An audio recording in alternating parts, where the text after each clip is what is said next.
Alfred Taylor!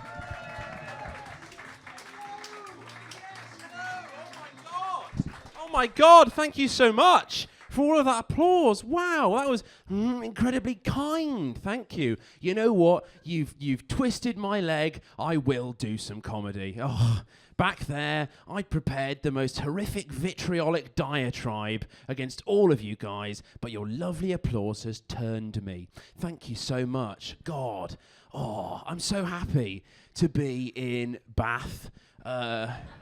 It's great, isn't it? You've got many clean Romans, thanks to you guys. You know, they went home all sparkly. That was good. But yeah, thank you so much for all of your applause as I came out. That was sick. I really liked it. Only thing I like more than applause would be... probably hard drugs. That's got to be up there, isn't it? Yeah. Get that heroin in me, both kinds. I'm a feminist addict, got some morals, you know. My dealer's a lady, but she's got big knockers. I don't know. It can always... Feminism, you know, it's an act that you've got to keep going. It's got an active thing you've got to pursue. It's not a passive state. Anyway, so, brilliant. Hello. What was I going to say after that? Oh yeah, sorry. What's the word? Bit of tenuous link, wasn't it, there between those two bits? It's a bit strange. It's going to be tenuous links only throughout this entire set, which is also the name of my deodorant. Yes, for the man with very little grasp on reality, which is all of them. Am I right, sister? High five. I didn't wait for the high five. Then I just imagined. I thought, fuck it, I'll imagine it in my mind. Parts of my brain will high-five each other instead. Oh, damn it. That was a bit of a strain there. But yes, I don't know. No, I jump around. People are always like, oh, God, Alfred, you're always like losing your train of thought all the time, which as a phrase really irritates me because of all the vehicles, the train is the one that's kind of attached in it to a big metal line. It's got 3 states. It's either here, that's a good one. It's either already gone or it's not arrived yet. None of which are technically lost, are they? Obviously, I'm talking about myself in respect to the train as a sort of subjective viewer of said train. The train, as a 3-dimensional object, is always in relation to itself, perpetually here, innit? Just wanted to clear that up, really, before I go any further. But thank you. What I'm going to say before I go any further, I'm Alfred. Yeah, that's fun, isn't it? I was named after Alfred the Great, chronologically. Fantastic guy. Established the Danelaw, which is fun, innit? And we know a lot about him, didn't we? Because he was a big fan of like histories and like writing shit down. We don't know a lot about the Vikings, who he was sort of up against, because they only had like an oral history, which is where you learn about shit by sucking out of a dick. No, that's obviously mental, but it would be fun, wouldn't it? It would be like, oh, you know, we want to learn more about the Roman Empire. But that's not the sound effect, but if it was, wouldn't that be sweet? You're like, anyway, that's that sorted. But sorry to cut you guys off at the beginning of that, because I, you know, as I've gotten older, I've gotten sort of really conscious about the rigidity of time. You know, like my granddad, he had one of them watches that just has like, it's no numbers on, it's just like a face, like a watch face, not like a human face. Like, oh my God, what sort of uncanny horror is this? He'd be like, look at the time. But anyway. And it didn't have any numbers on it, just had like dashes, and I was like, what a fucking maverick, this guy, he's remembered where all 12 of those numbers are. That's fucking crazy. But what, does he have a calendar that like just doesn't have any days? He's just like, I know where the days will land on the calendar. But you know, But I've got like, I don't know, I got a digital watch. I don't really see what the point in that is. I'm a kind of a slave to our modern perception of time. Like, I don't work, I don't like, what's the word, gauge Olympic wins, do I? I don't need to know what millisecond of every fucking day it is at any point in time, do I? You know, what happened to just like sundials and vibes, you know? Like, wake up, do a bit of hard labor, play your lute, and then just like fuck off. And and then get ready for the next day. It'd be great, wouldn't it? Love that shit. But, yes. So, obviously I'm getting older. 25 is a big year for me. Got a frontal lobe on the way, which is fun. I know, I'm very thrilled. And as I don't know what's going to happen. Like, I'm going to wake up on my 25th birthday, and I'll be like, oh, I'm so good at planning. I'm going to be so committed to learning, like, Italian or something. I don't know. It's going to be fun. Me gusta. No, that's the wrong one. It shows you I don't know, doesn't it? That's evidence.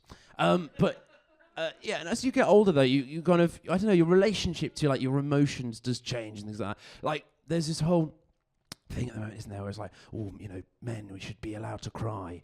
But I think it sort of leaves out the fact that as you do get older as a bloke, it actually does get sort of physically more difficult to cry, I would say. You kind of like I cry at obvious shit, you know, like when Frodo goes to the Undying Lands. I'm like, oh, what sadness.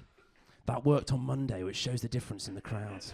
It shows the different archetypes we're working with, doesn't it? God, everyone's different, aren't they?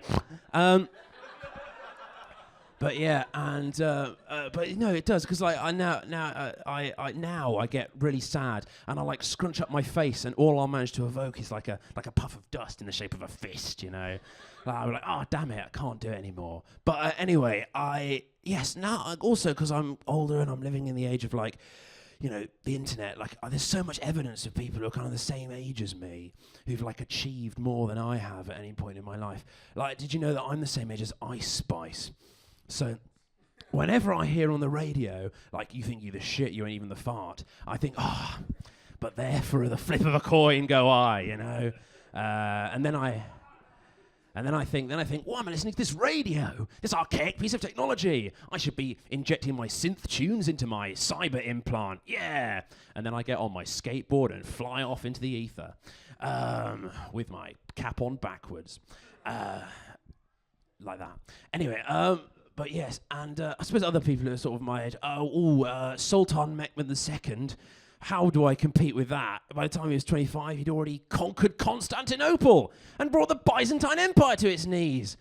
Damn, I could maybe, like, berate my local council with a series of emails. That's the comparison that I could get. I could be like, collect my bins on every Monday, not every other Monday, you wankers. I've got shit to throw away every week. But yeah, who else?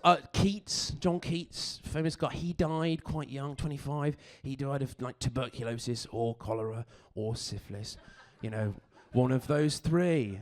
Everyone in the past died of those three things.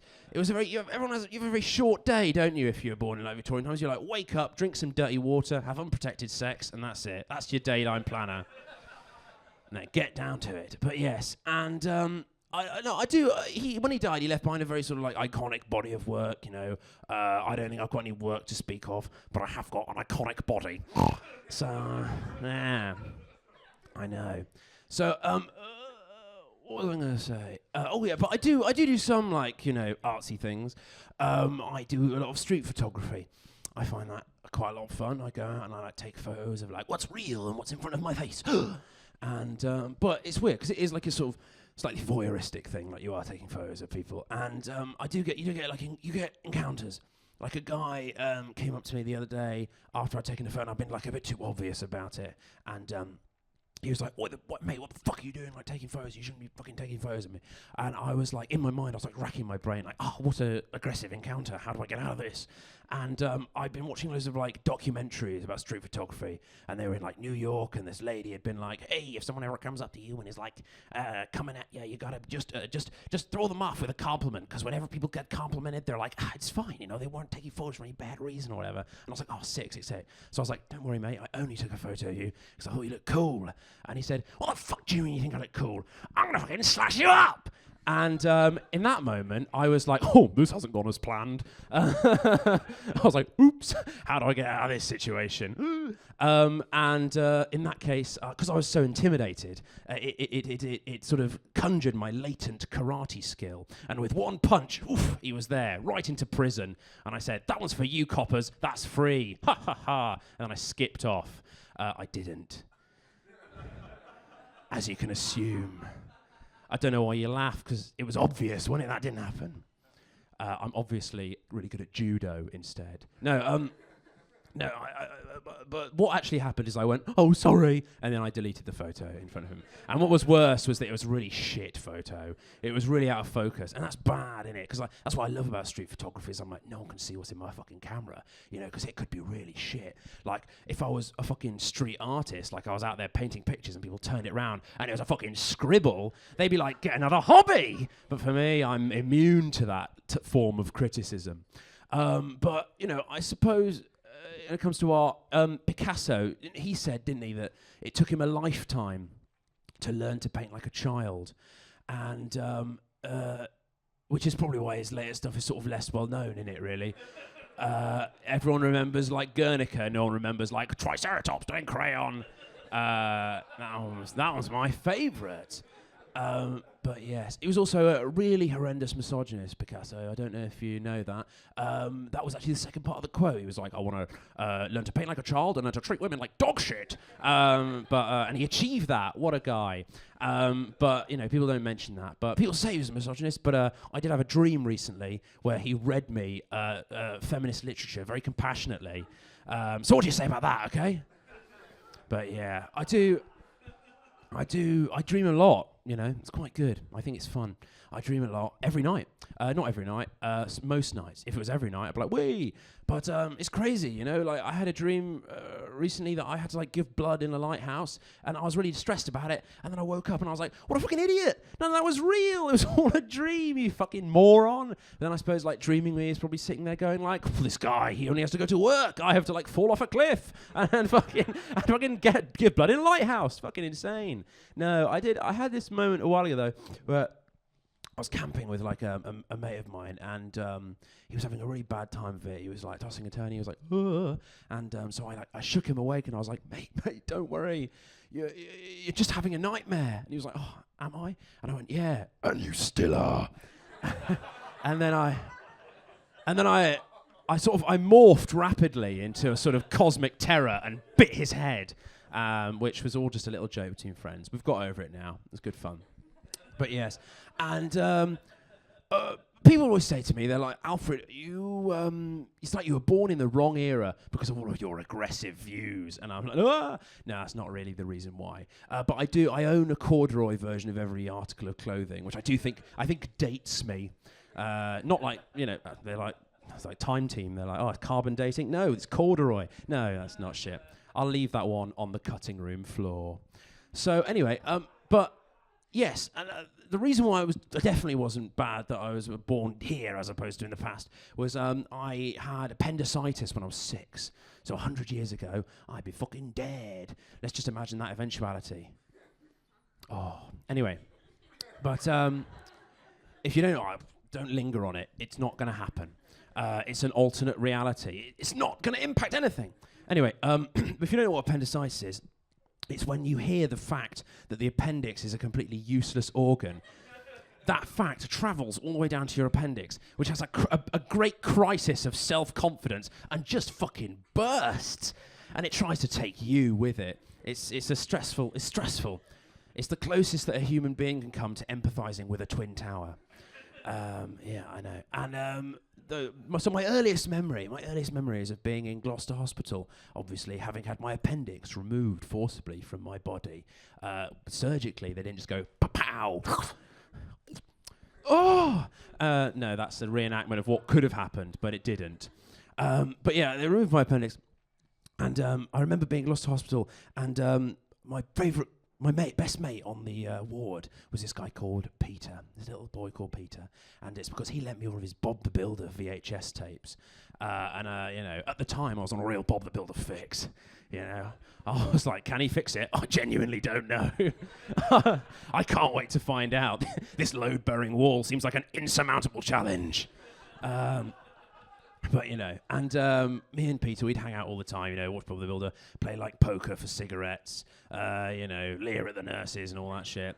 And one night he was like, oh, Alfred, when we're older, I want to still be watching Bob the Builder with you when we're old.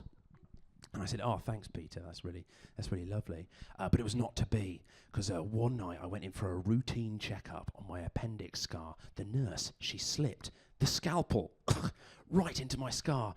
As I was bleeding out, I looked up, and in the white light, the last thing I saw was Peter's face. And as I looked up his face, I shouted out, "Take him, Satan. Take that innocent little boy's blood instead of my own. And with my every waking day, I will serve you." And with that, I was returned to life. It's as simple as it is, isn't it? The best comedy comes from truth. And Peter was obviously rendered a sort of bloodless husk. And now I've got this issue where when I go into churches, I sort of sear and smell like burnt pork. I know. I've got to go, but before I go, does anyone want to see some magic? Nice. Should we book it in as a group? Sick. Who said socializing is dead? Cool.